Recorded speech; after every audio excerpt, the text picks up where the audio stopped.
Don't they have certain limitations on how much money they can lend based on reserves? Yeah, lever limits, right? Right? It's 40 cents on a dollar. I want to say insurance is 40 cents. I don't know. Banks obviously can leverage a ton more where they're, the numbers, the expectation isn't as high. But they have a certain number they have to go off, right? Well, it does depend. And really, this point that you're raising is an important one. What's the story with these bank reserves and reserve requirements? And isn't that a way for the central bank to actually control it? So ultimately, the central bank is really fine-tuning the money supply. Well, it doesn't quite work that way.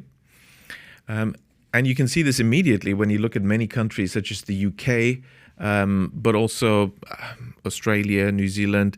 In fact, many countries nowadays have zero reserve requirements. So then you realize, well, okay, the reserve requirements can't be the key story. There's zero. Many countries have zero reserve requirement? Yes. Any of these countries are any of the bigger countries in the world?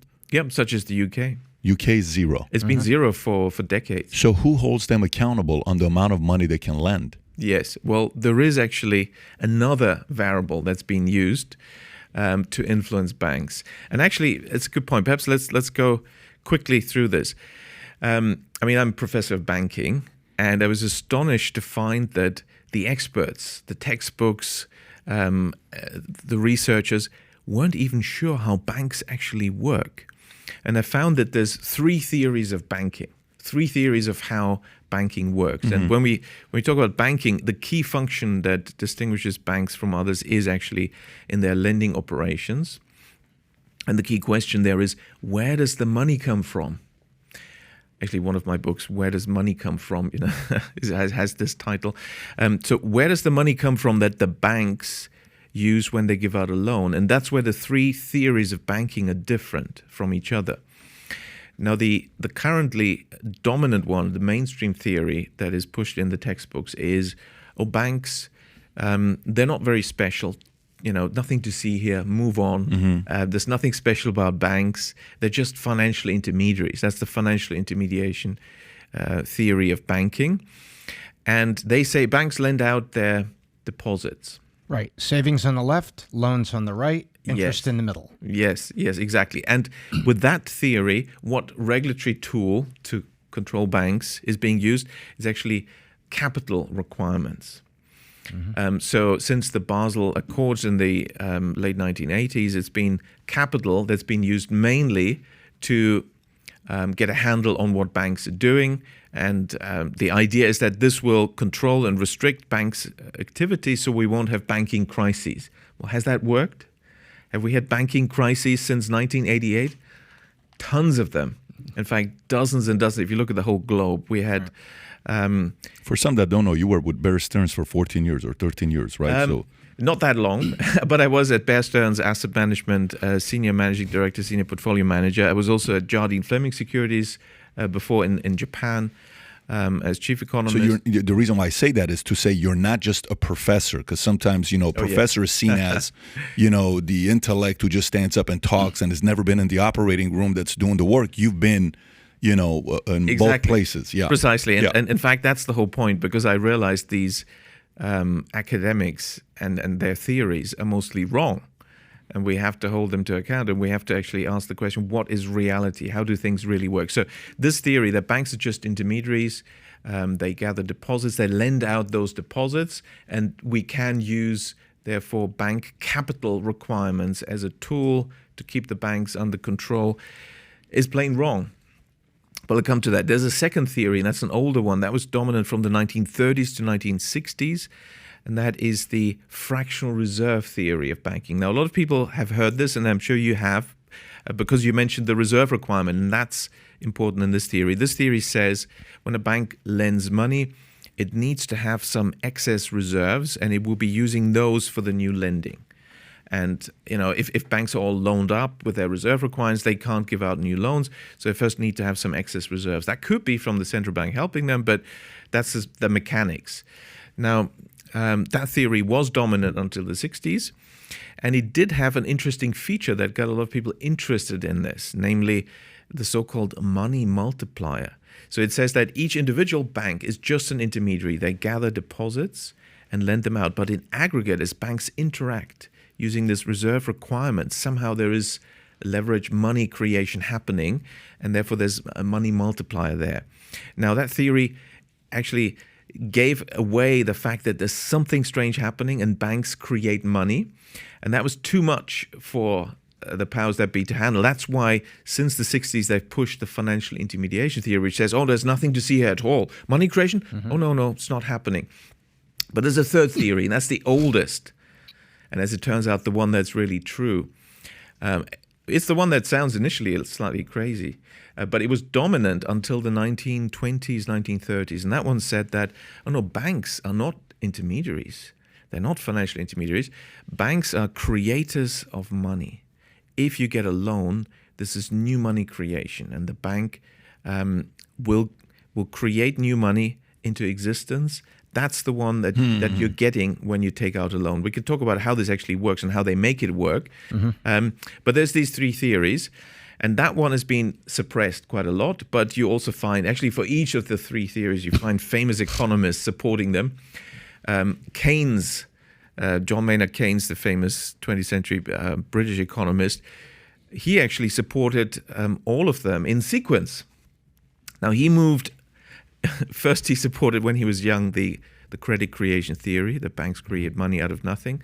Later, he moved on to the fractional reserve theory, and then even the financial intermediation theory. So he moved away from the truth, as it turns out. Now, I thought, well, this is ridiculous. We've got three theories. Which one is true? What's the scientific thing to do? Let's look at the data. Let's look at the facts. Let's do an empirical test. So I conducted the first empirical tests of banking and how do banks actually work and which of the theories of banking is true, which was the first empirical test in the 5,000-year history of banking, if you want. You can actually get this online if you just Google. One paper is entitled, "Can Banks Individually Create Money Out of Nothing?" Can banks create money out of nothing? Yes. Individually create money out of nothing? Yes, because in aggregate, you see, that would be one of the theories, but actually individually out of nothing. That's the most radical one. That's the credit creation theory. Is that the one?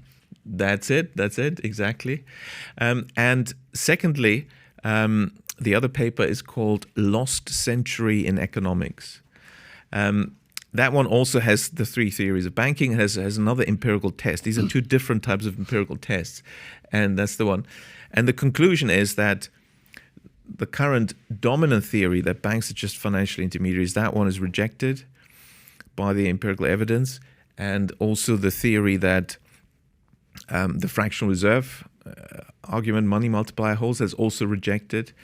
And the only one that is supported by the empirical evidence is the credit creation theory. Banks create money out of nothing. So it's now an empirically established fact. But who holds them accountable, though? So banks create money out of nothing. Who holds them accountable? Everybody has somebody to be held accountable to. Who are they being held accountable to? That's right. Now, that's where it gets interesting. And we can go back to Japan now. Because once you realize, well, wow, this is how powerful banks are. Because you see, their decision, who gets new money, who gets a loan, means somebody gets new money that didn't exist before, and that will have an impact on the economy. And the question is also, what is it going to be used for? Which types of transactions? Is it going to be for consumption? And banks usually copy each other. So if the banks lend a lot for consumption, then you will get inflation. That's something we need to talk about later, because that's what we're currently getting. And I've been warning since 2020 that we'll get significant inflation now, unlike, for example, after the 2008 crisis and the bailout measures then. It's very different now. This is inflationary. If banks create money and it's used for purchases of ownership rights, such as property, real estate, or financial assets, all these loans to do financial deals, that will push up asset prices, because it's like creating new money. Say, let's look at real estate, property.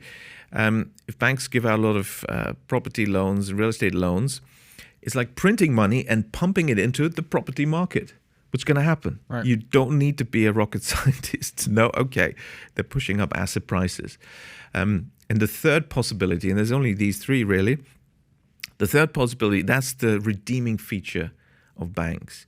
If banks give a loan, that means they create credit, they create money, and give it to a firm for productive business investment that implements new ideas, new technologies, increases productivity. That gives us economic growth without inflation. That gives us job creation. That gives us really what we want without all the negatives. Without asset price inflation, without consumer price inflation, without banking crises.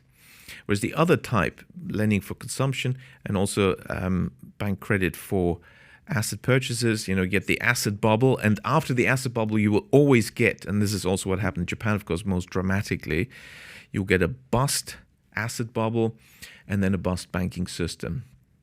And when the banks shut down, they don't lend at all, then you also don't get economic growth, because for growth, we need new money creation in the system.